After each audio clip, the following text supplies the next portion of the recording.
السلام علیکم ورحمۃ اللہ وبرکاتہ نحمدہ ونصلی علی رسولہ الکریم اما بعد فاعوذ باللہ من الشیطان الرجیم بسم اللہ الرحمن الرحیم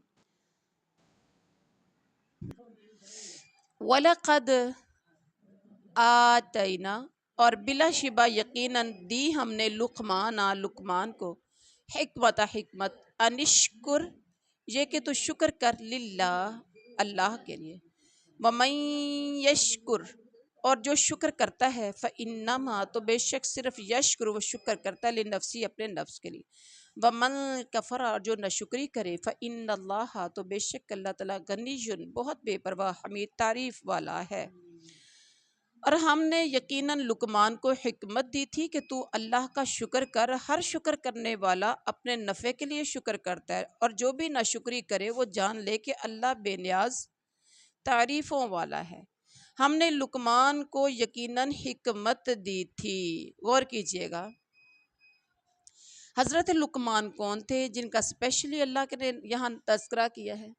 حضرت لقمان اللہ کے ایک نیک بندے تھے جنہیں اللہ نے حکمت دی تھی، یعنی عقل، فہم، دینی بصیرت میں ممتاز مقام عطا کیا تھا۔ کن کو؟ حضرت لقمان کو۔ ان سے کسی نے پوچھا کہ تمہیں یہ فہم و شعور کس طرح سے حاصل ہوا؟ انہوں نے فرمایا راست بازی، امانت کے اختیار کرنے اور بے فائدہ باتوں سے پرہیز کرنے اور زیادہ سے زیادہ خاموشی کی وجہ سے یہ مجھے کیا ملا ہے؟ حکمت ملی ہے۔ بات سمجھ میں آ گئی؟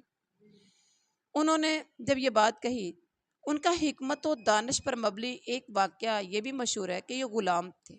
حضرت لقمان بذات خود ایک غلام تھے۔ ان کے آقا نے کہا کہ بکری ذبح کر کے اس کے سب سے پہلے یا اس کے سب سے بہترین دو حصے لے کر آؤ، بہترین دو حصے لے کر آؤ بکری ذبح کر کے۔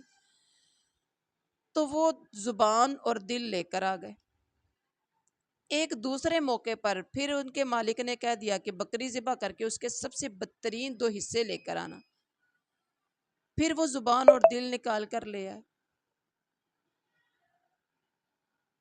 اور پوچھنے پر پتہ چلا، پوچھا تو بتایا، انہوں نے آگے سے بتایا لقمان نے، زبان اور دل اگر صحیح ہوں، زبان اور دل اگر صحیح ہوں تو یہ سب سے بہتر ہے، اگر بگڑ جائیں تو ان سے بدتر کوئی چیز نہیں۔ بات سمجھ میں آ گئی؟ اور یہ بات بالکل ٹھیک ہے کہ نہیں ہے؟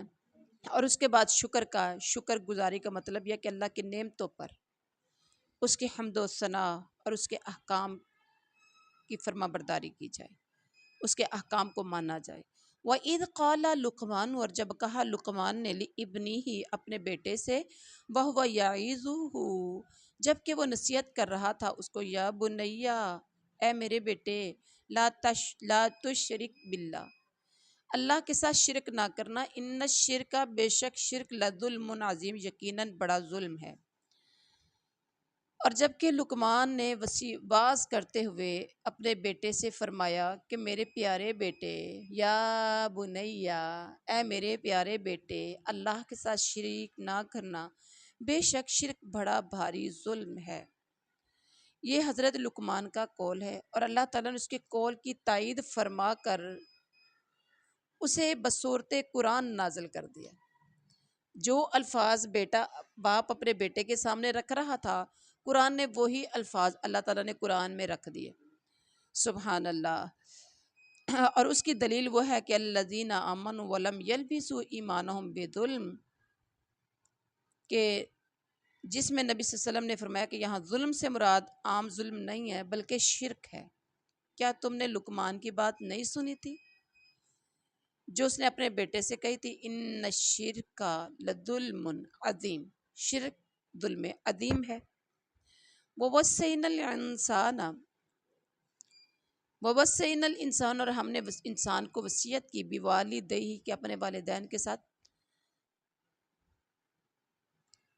اچھا اپنے ووصینا الانسان بوالدیہ اپنے والدین کے متعلق، یعنی ہم نے انسان کو اس کے اپنے والدین کے متعلق نصیحت کی ہے۔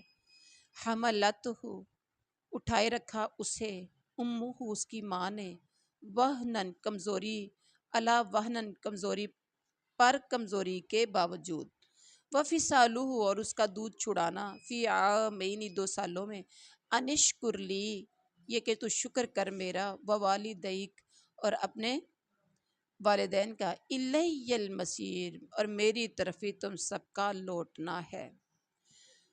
ہم نے انسان کو اس کے ماں باپ کے متعلق نصیحت کی ہے۔ اس کی ماں نے دکھ پر دکھ اٹھا کر اسے حمل میں رکھا اور اس کی دودھ چھڑائی 2 برس میں ہے کہ تو میری اور اپنے والدین کی شکر گزاری کر، تم سب کو میری ہی طرف لوٹ کر آنا ہے۔ یہاں غور کیجیے گا کہ انسان کو والدین کے متعلق نصیحت کی ہے، توحید و عبادت الہی کے ساتھ ہی والدین کے ساتھ حسن سلوک کی تاکید، اور جہاں اللہ تعالیٰ نے اکثر جگہوں پر اپنے عبادت کا کہاں ساتھ والدین کا بھی رکھ دیا کہ والدین کے ساتھ بھی احسان کرنا ہے، اچھا سلوک کرنا ہے۔ ماں کمزوری پر کمزوری کے باوجود اپنے پیٹ میں رکھتی ہے۔ اب یہ سب کو اس بات کا پتہ ہے، اکثر مائیں ایسی ہوتی ہیں کہ ڈاکٹر کہہ دیتا ہے کہ ماں کو خطرہ ہے، تو یا ماں بچے گی یا بچہ بچے گا، تو لہٰذا بچے کو ضائع کروا دیا جائے یا کچھ اس طرح سے، تو ماں کیا ہوتی ہے کہ وہ رسک بھی لے جاتی ہے۔ ماں کہتی نہیں، اللہ مالک ہے، اگر اس نے بچانا ہوگا تو بچہ بھی بچا لے گا، مجھے بھی بچا لے گا، تو میں نے ایسا کام نہیں کرنا۔ اور یہ ماں کتنے رسک اٹھا جاتی ہے، کبھی غور تو کرے انسان۔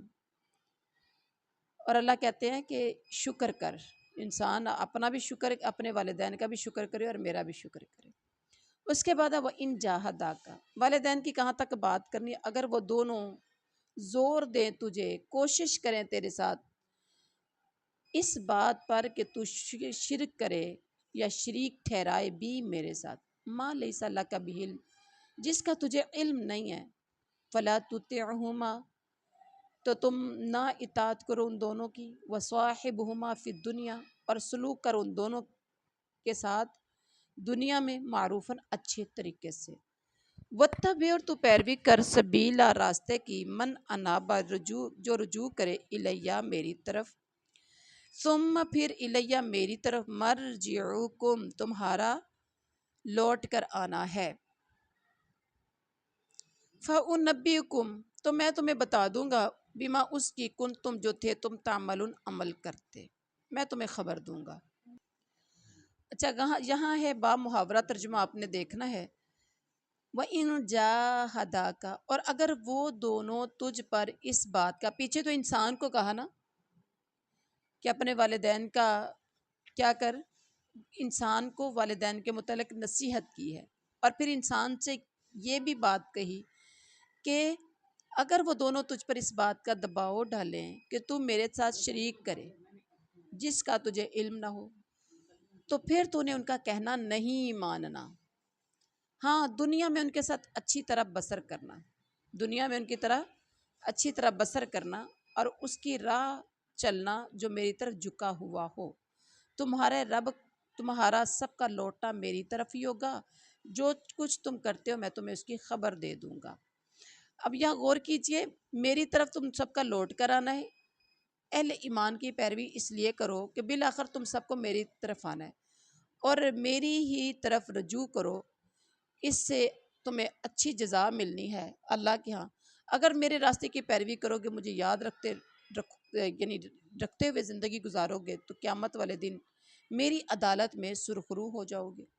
میرے پاس آنا ہے تو پھر کیا ہوگا، میں تمہیں بتاؤں گا جو تم عمل کرتے تھے۔